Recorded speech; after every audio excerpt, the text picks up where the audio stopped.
मैं भी लवी नवाब साहब हैं। ये जो ज़री मुबारक है बड़े इमाम बाड़े से होती हुई अभी छोटे इमाम बाड़े में आ चुकी है।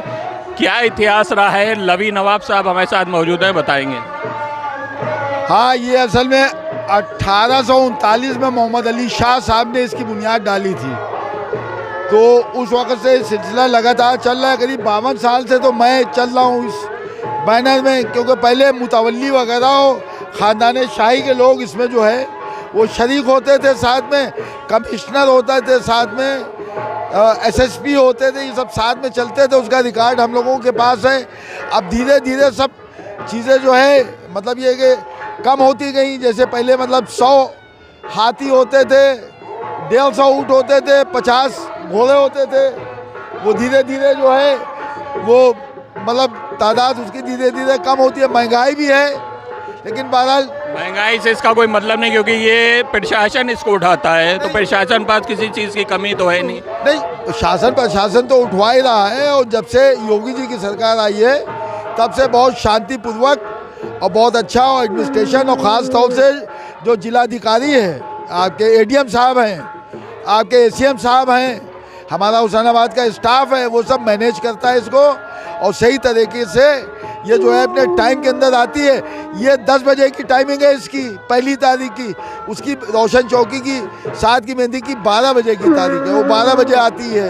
आज अपने सही वक्त पे आज हाँ सही टाइम पे आ गई। 10 बजा है, 10 बजे आ जाती है। ये है।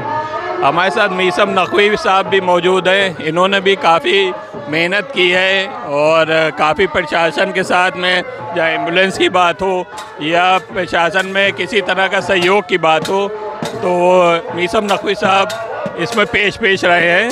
क्या कहेंगे इस ज़री मुबारक? इस ज़री मुबारक के लिए मैं ये कहूँगा कि मैं सबसे पहले बादशाह मोहम्मद अली शाह साहब को यानी उनका शुक्रिया अदा करूंगा। उनको मैं चाहता हूं कि तमाम कौम के लोग, तमाम मोमिन जो है उनको सूरह फातिहा पढ़ के बख्शें, जिन्होंने इस जुलूस का आगाज़ किया। 1839 में उन्होंने इस जुलूस का आगाज़ किया और 1977 तक का ये शाही ज़री का जुलूस बाखूबी मेहंदी का जुलूस उठता चला आया। 1977 के बाद से जो शाही ज़री का जुलूस 10वीं मुहर्रम को उठता था, वो जब तक नहीं उठ रहा है उसको पब्लिक के अंडर प्रोटेस्ट खुद रोक लिया था। हमारी अपने ज़िलाधिकारी महोदय जो हमारे हुसैनाबाद के चेयरमैन साहब हैं, हमारी उनसे गुजारिश है कि इस शाही ज़री को उठाकर 10वीं मुहर्रम के दिन जैसे इज्जत के साथ उठाई जाती थी वैसे उसको उठा के दफन करवाएं, क्योंकि इस पर कोई विवाद नहीं है, कुछ नहीं है। अंडर प्रोटेस्ट खुद बंद किया गया था, जबकि ये सरकारी जुलूस है, इस पर कभी कोई विवाद था ही नहीं। देखा गया मीसम नकवी साहब की ये मांग है कि शाही ज़री जो उठ रही है इसको 10 तारीख को दफन भी कराया जाए। प्रशासन से ये मांग कर रहे हैं। सज्जाद टाइम बराबर बना हुआ है और दिखा रहा है नाज़रीन को कि किस तरह ये छोटे इमाम बाड़े में ज़री आ गई है। और ये देख रहे हैं आप कि ज़री मुबारक जो है ये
इमाम हुसैन अलैहिस्सलाम प्यासे शहीद हुए थे, लेकिन उनकी याद में जगह जगह सबीलों का इंतज़ाम किया जा रहा है और जो लोग प्यासे हैं उनको पानी पिलाया जा रहा है। आप देख सकते हैं यहाँ हुसैनाबाद में सबील का इंतज़ाम किया गया है और जितने ज़ायरीन हैं उनको सबील के ज़रिए ठंडा पानी, चाय, इन सब का इंतज़ाम किया गया है।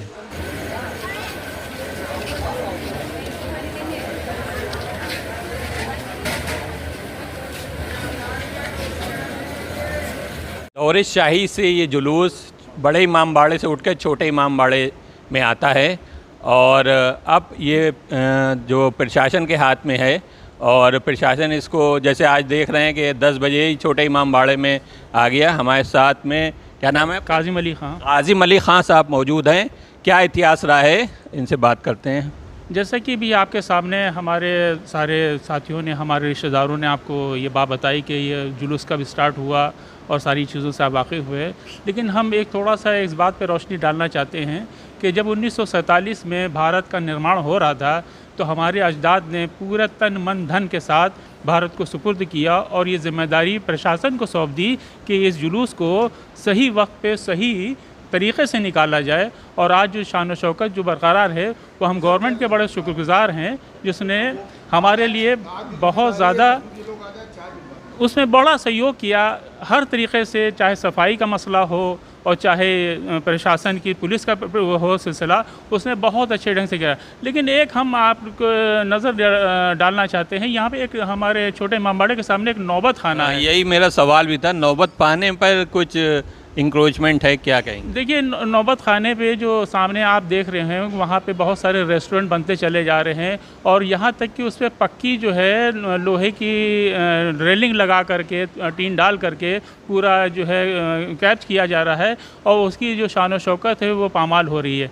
हम प्रशासन से अनुरोध करते हैं कि इस चीज़ को यहाँ से ख़त्म किया जाए, क्योंकि जो भी हिस्टोरिकल चीज़ें होती हैं उसके सामने जो खान पान की अगर दुकानें खुल जाती हैं तो गंदगी बहुत ज़्यादा मचने लगती है। तो लिहाजा हमारी प्रशासन से अनुरोध है कि इन सब चीज़ों को फ़ौरन हटाया जाए और ये जो लोगों ने यहाँ पर रेस्टोरेंट खोल रखे हैं इसको बंद किया जाए। यहाँ पे जो है इस बेहतरीन इबादत की जगह को पामाल ना किया जाए। ये हमारी बहुत बड़ी धरोहर है और धरोहर को अगर पामाल किया जाएगा तो हम प्रशासन से बड़ा शिकवा करते रहेंगे, हमेशा करते रहेंगे। और हमारे सारे साथी जो हैं, ये हमारे नवाब साहब बैठे हैं या हमारे वकील साहब बैठे हैं, ये हमेशा इस बात पे हमारे कह रहे हैं कि ये जो नौबत खाने के पास की जो कब्ज़ेदारी है इसको हटाया जाए और ज़रूर से ज़रूर हटाया जाए।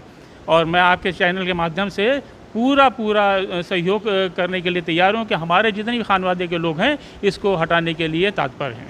जैसा देखा जाता है कि जो धरोहर होती है जो एएसआई के भी अंडर में है, उसके सामने इंक्रोचमेंट नहीं होता है या कोई नया निर्माण नहीं होता है। जिस तरह ये हो रहा है तो आसार कदीमा ये सब क्यों नहीं बोलते? अरे देखिए, ऐसा है कि हमारे यहाँ कुछ जो गुर्बत का आलम बहुत ज़्यादा रहा मुसलमानों के, उस दौर में आज से मैं कह सकता हूँ 40 साल पहले बड़ा हालात ख़राब थे, शिया कौम के पूरे हालात ख़राब थे। तो लोगों ने अपने छोटे जो है कुछ में कारखाने खोले और उस ज़माने में जब लोगों के पास आमदनी के ज़रिए नहीं थे तो उस वक्त तो अच्छी बात थी। लेकिन आज जब आपके पास तमाम वसाइल बन चुके हैं और आप उसको कब्ज़ा किए बैठे हैं तो ये अच्छा नहीं है। आप जो इमामबाड़े की ज़मीनें हैं या धरोहरें हैं इसको फ़ौरन से फ़ौरन खाली करें और प्रशासन से भी हम अनुरोध कर रहे हैं कि हमें खाली करा कर दिया जाए। जैसा देखा गया है कि वक्फ बिल भी आ गया है और वक्फ बिल आने के बाद में ये जो जगहें हैं ये दूसरे को दे दी जाएंगी या इसमें कुछ भी प्रशासन कर सकता है?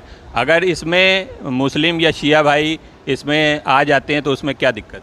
देखिए, ऐसा है कि जो धरोहर है उसमें तो किसी प्रकार का कोई व्यापार नहीं होना चाहिए। मेरा तो सबसे पहला यही अनुरोध है और मैं समझता हूँ कि जो मैं बात कर रहा हूँ इससे सब सहमत होंगे, क्योंकि धरोहर का मतलब ही यही होता है उसको पाक साफ रखा जाए। और भारत सरकार, भाई जाहिर सी बात है मैं उसके शुक्रगुजार हूँ, उसने तमाम चीज़ों को बरकरार रखा है। वरना आप जानते हैं किसी भी मुल्क में होता है वो तरक्की के नाम पे वहाँ बुलडोज़र चल जाता है। लेकिन मैं भारत सरकार को बड़ा शुक्रगुजार हूँ जिसने मेरी कम से कम 200 साल पुरानी जो इमारतें हैं उसको बरकरार रखा, हमारी तहज़ीब को बरकरार रखा। अब हमारी भी ज़रूरत बनती है कि हम अपनी चीज़ों को बरकरार रखें और सरकार से यह अनुरोध करते हैं कि हमारी इन चीज़ों को बरकरार रखा जाए और जो उस पर काबिज़ हो रहे हैं उनसे उसको मुक्त कराया जाए। अपनी धरोहर को बरकरार रखा जाए और जहाँ पर रिपेयरिंग की ज़रूरत है, जहाँ पर इसकी ज़रूरत है कि इसको पुनः निर्माण कराया जाए या उसी को ठीक कराया जाए, उसके लिए सरकार आगे आए और अपनी पुरानी धरोहर को बचाए रखने के लिए इसकी इमारतों की देख रेख ज़रूरी है। सज्जाद टाइम न्यूज़ से मैं जमाल मिर्ज़ा।